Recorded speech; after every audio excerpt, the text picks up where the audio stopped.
Shalom Jemaat House of Sacrifice yang dikasih oleh Tuhan Yesus Kristus. Kita mau kembali belajar merenungkan kebenaran firman Tuhan, supaya firman Tuhan itu boleh terus menerangi jalan kita dan menjadi pelita bagi kaki kita, supaya hidup kita boleh berjalan sesuai dengan rencana dan kebenarannya.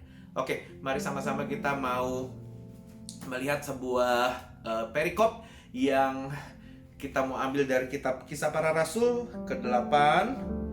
Kisah Para Rasul 8, kita mau mulai dari ayat yang ke-9 ya. Kita mau mulai dari ayat yang ke-9 sampai yang ke-13 terlebih dahulu. Filipus di Samaria.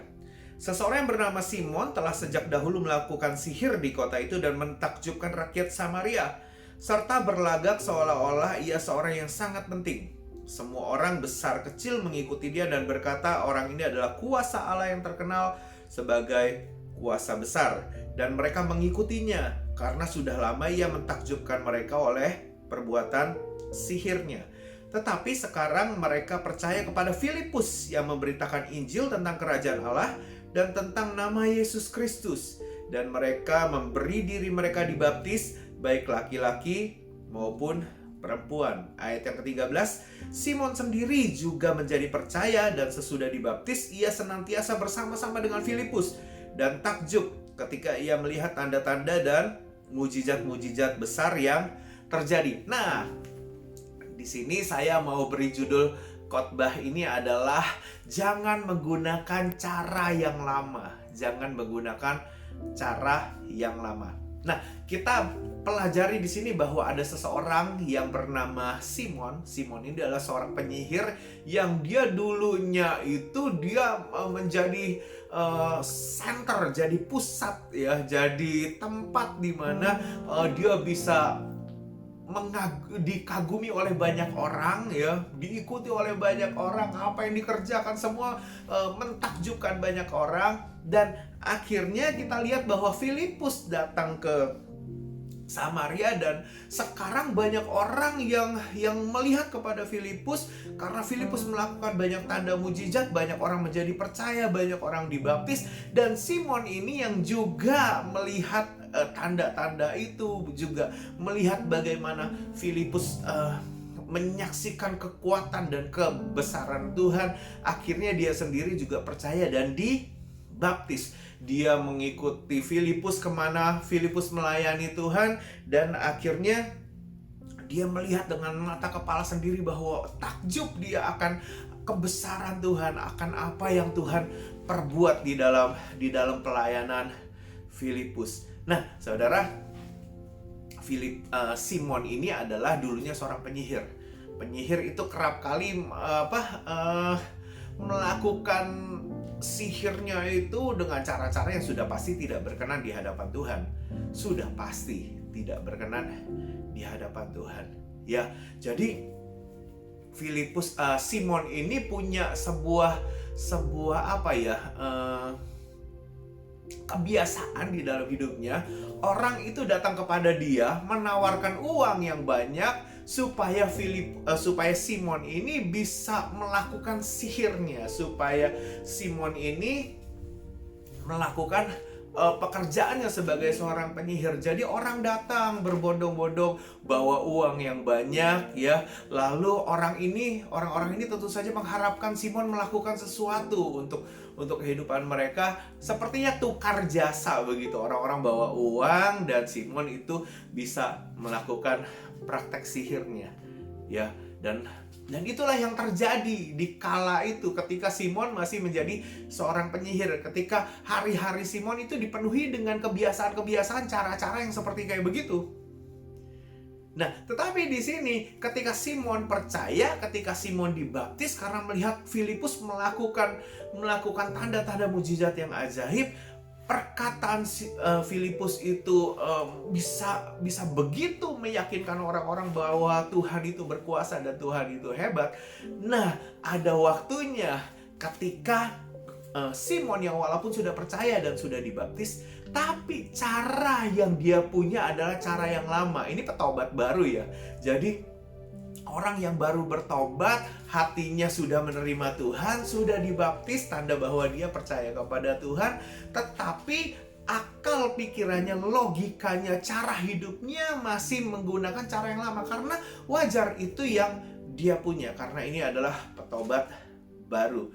Nah, kita mau loncat ya di ayat yang ke 17 dikatakan demikian. Kemudian keduanya menumpangkan tangan di atas mereka, lalu mereka menerima Roh Kudus. Ketika Simon melihat bahwa pemberian Roh Kudus terjadi oleh karena rasul-rasul itu menumpangkan tangannya, ia menawarkan uang kepada mereka serta berkata, "Berikanlah juga kepadaku kuasa itu, supaya jika aku menumpangkan tanganku di atas seseorang, ia boleh menerima Roh Kudus." Nah, kita lihat di sini bahwa Simon itu punya cara yang lama, seperti yang orang-orang kerjakan kepada dia, menawarkan uang yang banyak, bawa uang, bawa apa gitu, bawa sesuatu yang berharga dan tukar dengan satu hal yang mereka inginkan. Nah, Simon juga ternyata begini, dia melihat murid-murid Tuhan Yesus itu menumpangkan tangan dan mereka menerima Roh Kudus. Simon berkata, "Wah, yang ini aku mau nih. Yang ini aku mau juga. Bolehkah aku menawarkan uang yang sangat banyak?" Ya, aku menawarkan uang yang banyak, lalu aku punya kuasa seperti itu. Karena aku juga mau seperti murid-murid yang ketika menumpangkan tangan, Roh Kudus turun atas hidup mereka. Itu yang ada di pikiran Simon, itu yang ada di pikiran seorang penyihir ini yang baru bertobat. Nah, saudara, sebagai seorang petobat yang baru, Simon itu masih belum punya banyak pengertian dan hikmat sebenarnya. Yang dia punya adalah, oh, kalau aku mau menginginkan itu, aku tawarkan uang kepada murid-murid. Karena itu yang biasa terjadi dalam hidupnya dia. Nah, kita mesti mengerti bahwa ini mesti berubah. Ini mesti terjadi metanoia, terjadi perubahan pemikiran, terjadi perubahan cara pandang kita terhadap sesuatu. Karena ketika kita sudah percaya, ketika kita sudah dibaptis, nah, kita mulai harus mempelajari firman Tuhan, mempelajari cara kerja Tuhan, dan membuang cara kerja yang lama. Karena cara yang kerja lama itu sudah tidak sesuai lagi dengan cara hidup yang baru yang seharusnya kita jalani bersama-sama dengan Tuhan. Simon kena tegur straight away. Karena dia ingin menawarkan uang untuk mendapatkan dengan cepat kuasa itu. Kuasa untuk menghadirkan Roh Kudus di dalam kehidupan seseorang. Cara ini tentu saja tidak berkenan. Makanya dia kena tegur. Oke, kita mau lanjutkan. Ayat yang ke-20. Tetapi Petrus berkata kepadanya, "Binasalah kiranya uangmu itu bersama dengan engkau, karena engkau menyangka bahwa engkau dapat membeli karunia Allah dengan uang. Tidak ada bagian atau hakmu dalam perkara ini, sebab hatimu tidak lurus di hadapan Allah. Jadi bertobatlah dari kejahatanmu ini dan berdoalah kepada Tuhan supaya Ia mengampuni niat hatimu ini. Sebab kulihat bahwa hatimu telah seperti empedu yang pahit dan terjerat dalam kejahatan." Jawab Simon, "Hendaklah kamu berdoa untuk aku kepada Tuhan, supaya kepadaku jangan kiranya terjadi segala apa yang telah kau katakan itu." Setelah keduanya bersaksi dan memberitakan firman Tuhan, kembalilah mereka ke Yerusalem, dan dalam perjalanannya itu mereka memberitakan Injil dan dalam banyak kampung di Samaria. Petrus menegur Simon sang penyihir. Gak bisa nih, binasalah kamu berserta dengan uangmu. Karena kamu menyangka bisa membeli karunia Tuhan dengan uangmu itu. Gak bisa nyogok Tuhan dengan uang itu. Gak bisa pakai shortcut. Sesuatu yang rohani dibeli dengan sesuatu yang sifatnya uang, itu nggak bisa. Makanya gini, tidak mungkin membeli Tuhan dengan uang, itu tuh tidak mungkin. Yang ada orang biasanya menjual Tuhan hanya karena ingin mendapatkan uang. Nah, ketika kita menginginkan karunia rohani, menginginkan hal-hal yang rohani, kita perlu kejar dengan mencari Tuhan dengan segenap hati kita. Bukan dengan menyodorkan, aku punya uang nih Tuhan, aku mau beli ya karunia. Gak bisa. Gak mungkin. Kalau kita terbiasa berdagang, ya, dengan cara-cara yang kotor, terbiasa berbisnis, berusaha dengan cara-cara yang kotor, dan kita biasa nyogok sana, nyogok sini, dan dan itu works ya, maksudnya berhasil di dalam dunia bisnis, dunia dagang gitu, dan kita berkata bahwa oh ini caranya, aku bisa juga tuh untuk hal-hal yang rohani, aku juga bisa pakai cara yang ini. Untuk dapat jabatan, untuk dapat macam-macam, untuk dapat karunia Tuhan, untuk dapat mujizat Tuhan, untuk dapat macam-macam yang di dalam tanda petik adalah perkara-perkara yang rohani. Gak mungkin itu bisa terjadi. Tidak mungkin. Karena karunia roh itu hasil dari pemberian Roh Kudus. Nah, harusnya kita menyadari bahwa tidak mungkin ya Tuhan itu bisa disogok oleh kita. Tidak mungkin ya Tuhan tergerak hatinya hanya karena uang. Tidak mungkin. Kita mesti mengejar Tuhan sungguh-sungguh. Simon ditegur Tuhan. Dan puji Tuhan, dia mau berkata bahwa berdoalah kiranya untuk aku supaya perkataanmu itu tidak terjadi dalam hidupku. Artinya apa? Dia mengerti bahwa cara kerja otaknya itu salah, cara kerja pikirannya itu salah. Untuk mendapatkan sesuatu yang rohani salah kalau pendekatannya lewat seperti kayak begitu.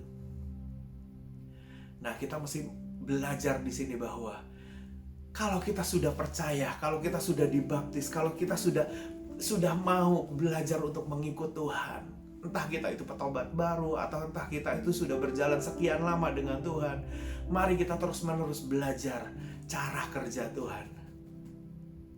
Supaya itulah yang terjadi dalam hidup kita. Pemikiran kita harus dirubah. Manusia lama kita mesti kita tanggalkan, ganti dengan manusia yang baru. Ayo kita lihat di dalam Lukas.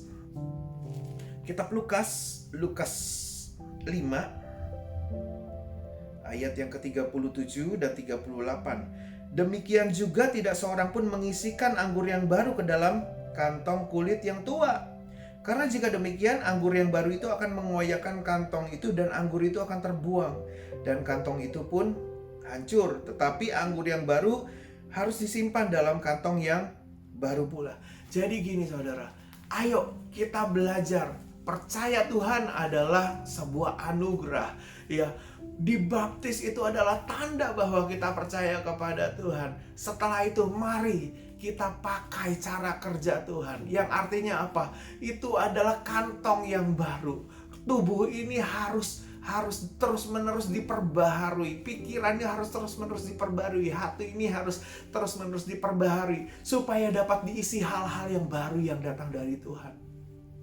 Gak bisa pakai cara kerja yang lama. Tidak bisa pakai dosa untuk menghadirkan sesuatu hal yang rohani dalam kehidupan kita.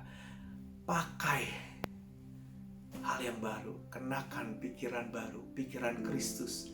Biar senantiasa pikiran kita setiap hari diperbaharui. Hati kita juga sama, diperbaharui. Setelah itu berjalanlah dengan Tuhan hari lepas hari. Kejarlah karunia itu, kejarlah hal-hal yang rohani itu, dan kita boleh jadi berkat bagi banyak orang. Seperti Filipus menjadi berkat di dalam pelayanan-pelayanannya. Seperti murid-murid Kristus menjadi berkat bagi banyak orang di dalam pelayanan-pelayanannya. Demikian juga kita seharusnya terus-menerus diperbaharui.